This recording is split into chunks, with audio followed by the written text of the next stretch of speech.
Question 3. What is the constant term in the binomial expansion of 2x minus 5 over x cubed to the power of 12?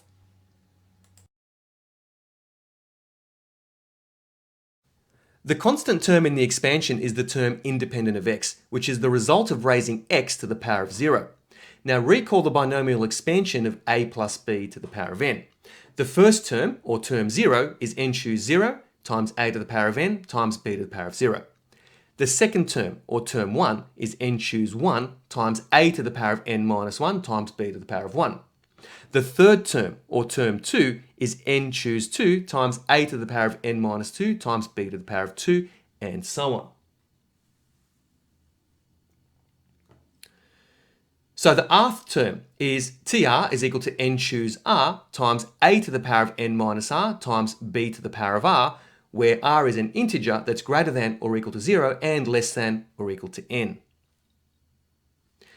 Now given 2x minus 5x to the power of negative 3, all raised to the power of 12, and notice that this term here is written using a negative index.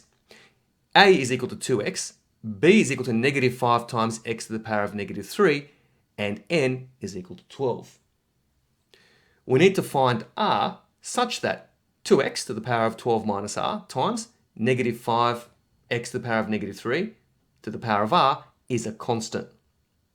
So in other words, 2 to the power of 12 minus r times x to the power of 12 minus r times negative 5 to the power of r times x to the power of negative 3 to the power of r is a constant. And in order for that to happen, we need to solve for r.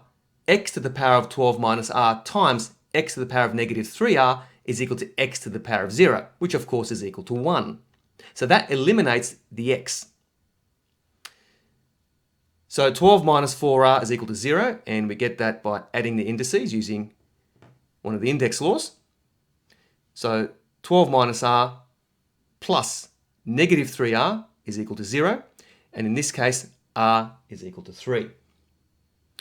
So T3, which is the fourth term, is equal to 12 choose 3 times 2 to the power of 9 times negative 5 to the power of 3. And because this is an odd power there, that negative moves out to the front. And that's equal to negative 12 choose 3 times 2 to the power of 9 times 5 to the power of 3. Therefore, the answer is option C.